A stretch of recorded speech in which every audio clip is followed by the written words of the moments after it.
Hello, my name is Jawad Ali, and in this video, I will be talking about risk context. I wanted to create this video because there is a lot of confusion about risk context.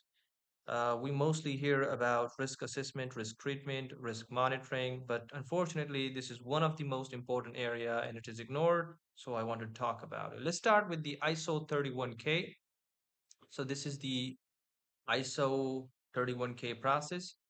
ISO is an international body that creates standards, and standard is a way of doing something. So they have created this process for how the risk management process should be done. So this is the process layout. It consists of scope, risk assessment, risk treatment at high level. There is also monitoring and reporting. As you can see, recording and reporting are part of that. The problem with this thing is, as you can see, that the scope, context, and criteria. Now, you may not understand. I understand that this is confusing because you are hearing this for the first time.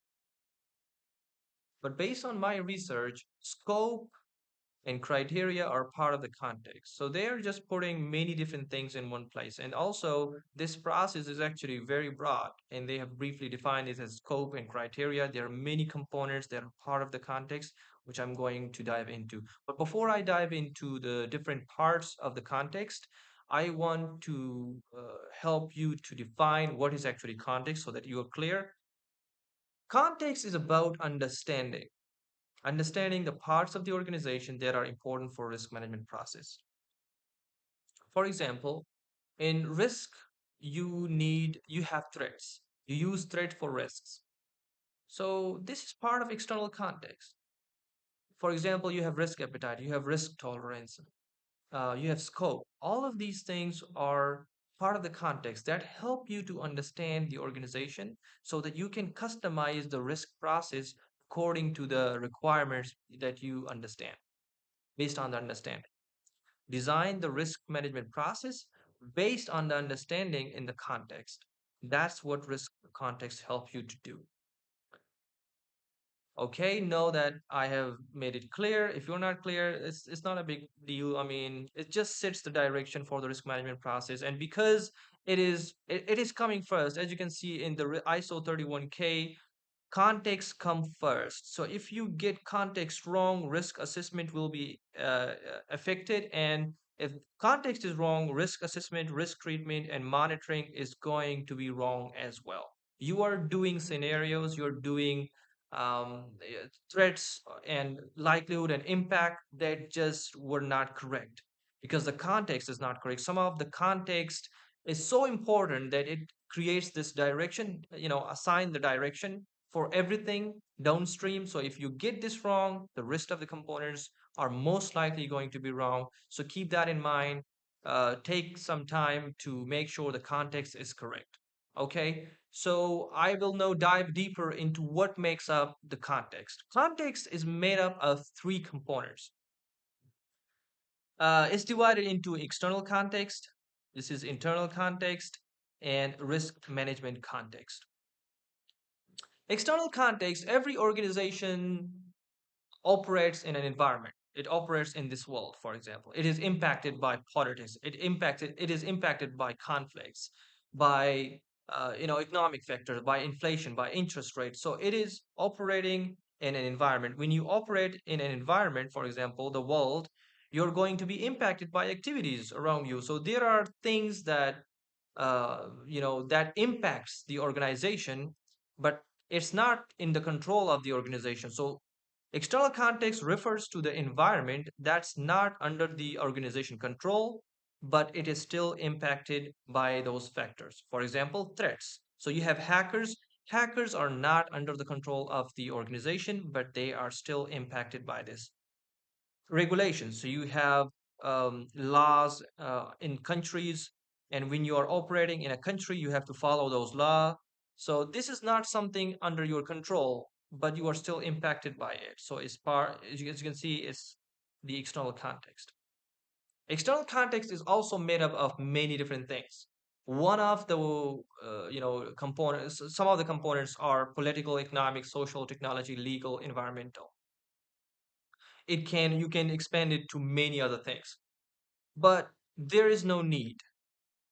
For cyber risk, it's just okay to use the threats, the threat landscape, and the external regulations for compliance.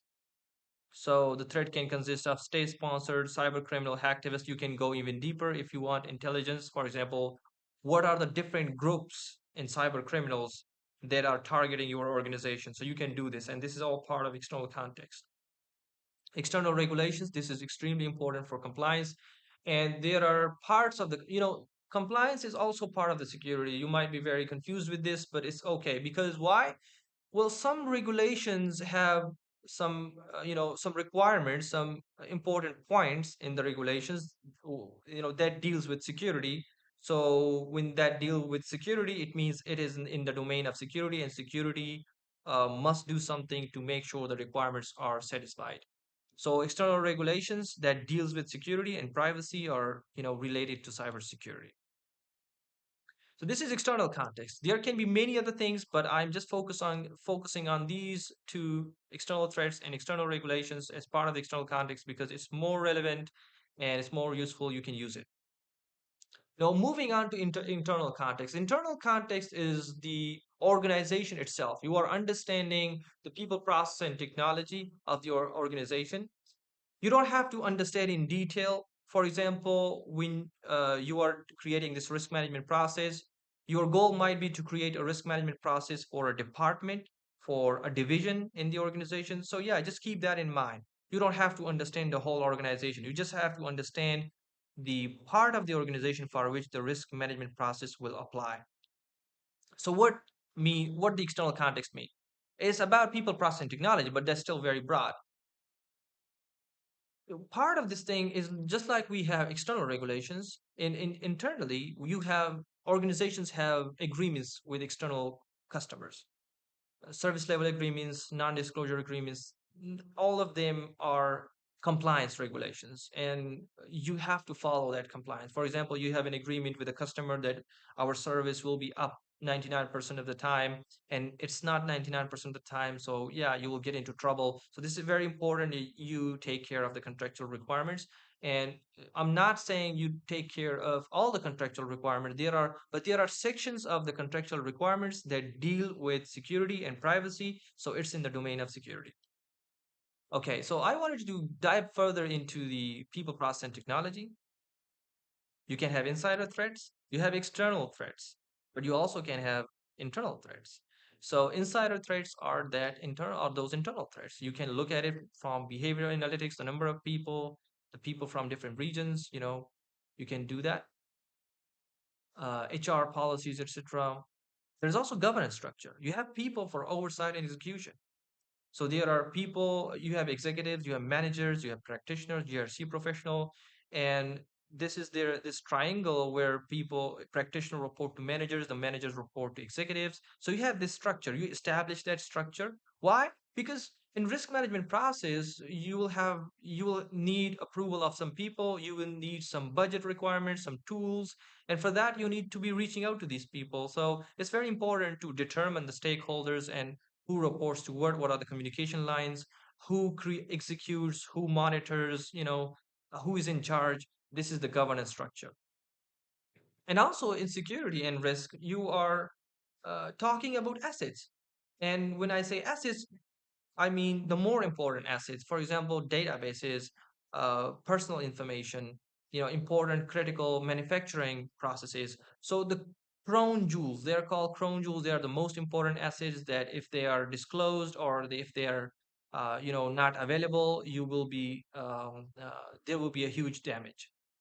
Understanding resources. So you have what are the skills, experience of the people, what is the budget available for risk and security, strategy and objectives. How are you doing? What are you doing? For example, you have business objectives, you have a business strategy to do something in a specific way. Understanding that helps. Why? Because you want to align the risk management process with the objectives and your way of achieving those objectives. So make sure that this ensures that there is little friction between strategy and objective. There are situations where security, conflicts with the objectives and strategy. So understanding this in advance help you to avoid that problem. Then we move on to the risk management context. Risk management context is about things that are specific to the risk management process. You are trying to determine the important parts of the risk management process that are useful, that are very important, that determines the direction. For example, what is your risk appetite? What is your risk tolerance? What are the risk scales? What is for what risk criteria means? What is low? What is high? What is medium? And how many you are using? Are you using very low, medium, and high? Are you doing three or four? What is the wording? Do you use low or some other word? Do you use medium or normal? So yeah, this kind of thing, risk criteria, it includes risk scales and kind of thing. I will show you risk scale.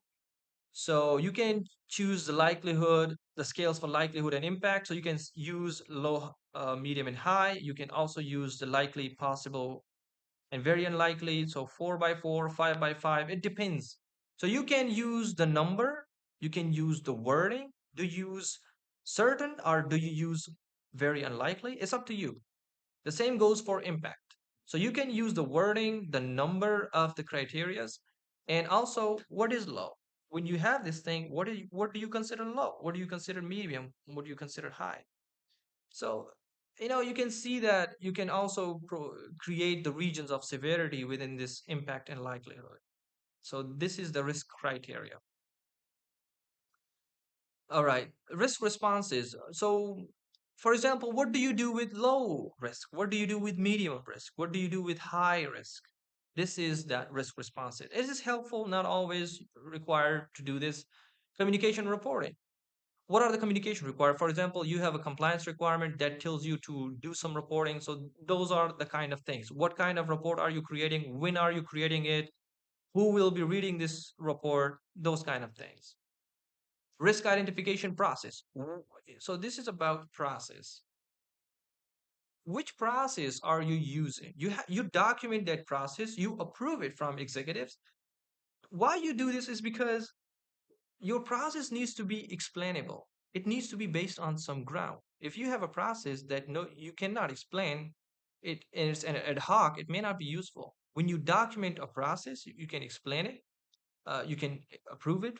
It's not required, it's not strictly required. You can use a process in an ad hoc manner, but it's just, it's not always required. So risk analysis and evaluation, same process, same situation. You have to explain the process and you approve it from the organization to make it useful. If you are following a process that is not accurate, well, you are just wasting your time. So risk treatment process the same way. And there's also the scope. The scope is actually the most important. I think I have not discussed this in the beginning, but this is about the area, the constraints, the limits, the outcomes, the objectives, the area of the organization, the risk management process will apply. So if you have a marketing department, sales department, IT department, and you want a risk management process, for example, you are concerned about risk in, let's say, service delivery, so you just want risk in that area, then it creates the scope. What objectives are you aiming for? This also are part of the risk scope. What constraints, for example, how much budget, how many people are available, this is part of the risk scope. So scope is also an extremely important thing. A lot of these things that I have mentioned, this external threat, external regulations, and people process technology, they are actually part of the scope, you can say as well. So it's context, but in context, you set the scope. And in the scope, you help understand external context, internal context, and risk management context. So scope is very important. Unfortunately, I didn't mention in the beginning, but still you get the idea. So you do this in the beginning. You're saying which area of the organization are we focusing on? What are the objectives we're aiming for? What budget, what timeline are we aiming for? So when you determine that, then you move on to the context, internal context, external context, and the risk management context. So you first do the risk scope. Okay. Um, all right. Part of the risk scope I wanted to explain is, how cybersecurity moves to operational risk. Cybersecurity is related IT. Why? Because cybersecurity risks disrupt IT. And when IT is disrupted, it creates this reputation problems, financial problems, operational problems. So cybersecurity don't create problems directly. They create problems because it cybersecurity risk disrupt IT, and then IT creates those problems. So this is how cybersecurity delivers value. So this was about this context. I just wanted to dive deeper into it to help you understand. If you like the video, please like and subscribe. And if there is some room for improvement, please let me know in the comment section. Thank you very much.